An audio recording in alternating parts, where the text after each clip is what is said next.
My name is Richard Francisco. I'm a Georgia native, and I'm a national master. Well, I know we've all been interested and curious about, how the masters became involved with chess and how old they were when they started taking chess really seriously. Maybe you could share some of that information with us. Yeah, I was kind of a benefactor of one of the after-school programs in fifth grade, so I would have been 10 years old. And it was basically a volunteer from the community would come in and he would give lessons, club lessons, individual lessons in the afternoon, and pretty much it was the thing to do for when we were in fifth grade. It was, exciting. It was fun. It was better than soccer every day. So it was something new, and pretty soon I knew it was for me. I was captivated. When did you start, was there a time, or can you remember what age you said, hey, I want to be a master? Pretty much. I played my first tournament in the fall of 1995, I believe, or 94, fall of 94. I would have been 10 years old. And, there was the scholastic section and there was an adult section. And I saw the adults, and, they had their own section. They were all focused, very intense. They were not as hyper as some of the students. And I knew then that I was ready to put in the commitment to try to be good. Well, which do you feel is more important, study or practice?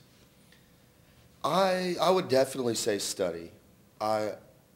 Practice is good for, it's really your demonstration of what you have been able to study and retain. And there's definitely a sporting element to the competitive side of chess. But really, chess improvement comes from personal time that you spend with it. Even if you have a lesson here, say at the chess camp from one of the mini grandmasters, and it's an idea, they explain it very well, it's well articulated, you still, to fully grasp it, need to go home and reevaluate it. Did you have any strategies or plans for becoming a better chess player? Really, my strategy was take every book you could find and go through it. Yeah, I probably own upwards of 200 books now, and I've read the majority of them, some of them 4, 5, 6 times, to the point that I've memorized most of the problems in them. It's just, it was a true love. So for me getting good was just a byproduct of being interested. I couldn't put books down. I couldn't stop playing, and you really were passionate about it. So. Yeah, it was something that when I first played, I knew I had found a love in life. Did you face any obstacles in trying to become a stronger player that you had to overcome? Yeah, I actually went through a similar experience. I'm a native of Athens, Georgia, and it's about 60, 70-minute drive from Atlanta, where we have the Atlanta Chess Center and a few other chess places around the city. I think one of the big things that helped me overcome obstacles of not having many scholastic players and not really knowing anyone was something called the Classic City Chess Club. It's kind of a sad time. The guy that originated the club, Mr. Stephen Wilkins, recently passed away. So, yeah, he was a very nice man, and it was basically a club for adults that he started around the Athens, Winder, and surrounding counties. And it turned out that I met some friends for life at this place. We had doctors, we had judges, and then there were a few scholastic stars. And it gave me a chance to play against stronger players without having to travel. And when you could start playing once, twice a week against 1,800 experts, you really absorbed a lot more information. Do you have any interest in continuing your studies and becoming, say, a FIDE master or something like that? Yeah, that's definitely my current goals on the horizon. Yeah, I just graduated from college, so chess kind of took the back seat just for a little while. It's important to maintain balance in life as much as you may enjoy something. And what do you think you're going to have to do to achieve your next goal then of becoming a FIDE master? Really play consistently and that comes through A, great tournament preparation, and B, making sure that you are studying constantly.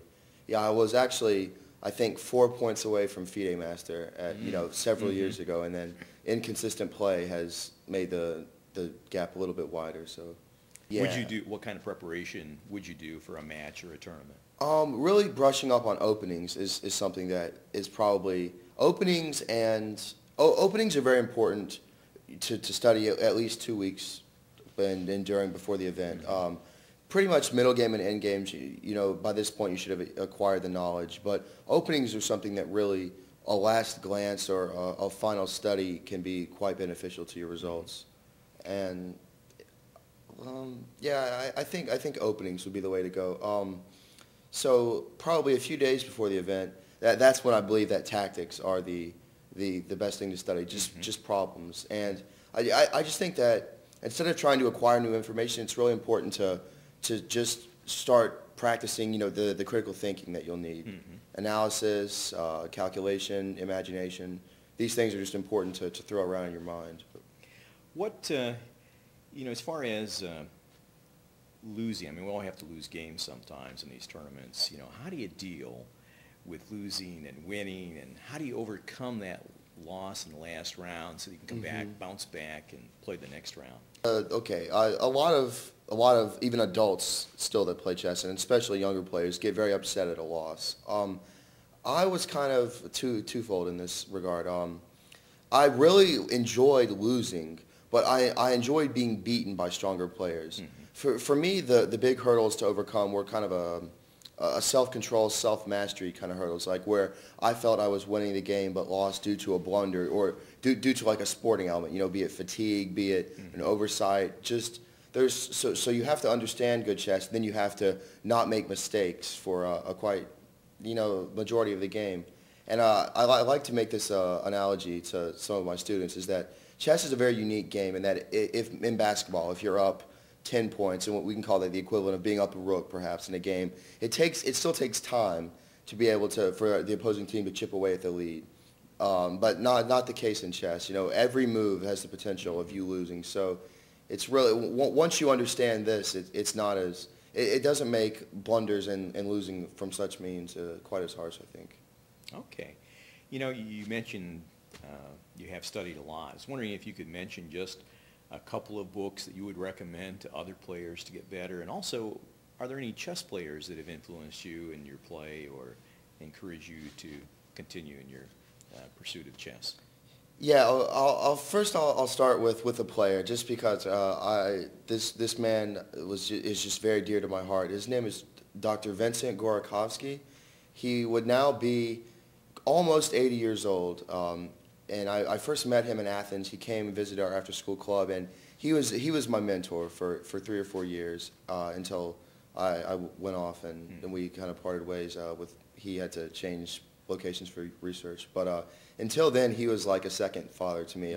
I would go once, twice a week over to his apartment, and we would play, and we would learn, and he really stressed just an understanding of chess.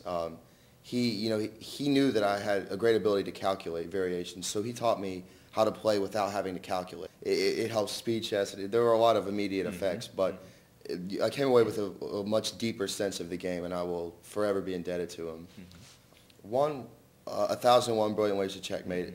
It's just checkmating patterns. Yeah, it's a classic. It's probably on every teacher's to read list. It's great for anywhere from someone just beginning chess to people that are even up to 1500. It never hurts to brush up. And also Josh Waitzkin's Attacking Chess. He's famous for the movie and for the book his father wrote, but I think that one of his biggest contributions was his book. I got so much benefit from his book around the age of 13, 14 years old, and this is really when I started to make huge leaps forward.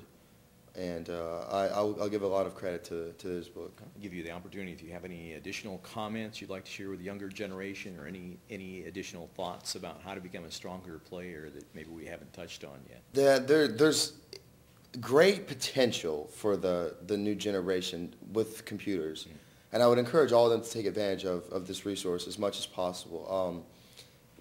Of course, I had them to an extent growing up, but only in last 5 or so years have the software really become to the point where it's almost better than any human teacher could give.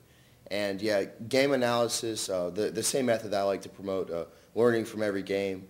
If you don't have a strong coach by your side, you always have a computer, and it can tell you lines that are better, lines that are worse, and to learn to use these tools just as much as you're learning new chess is quite important.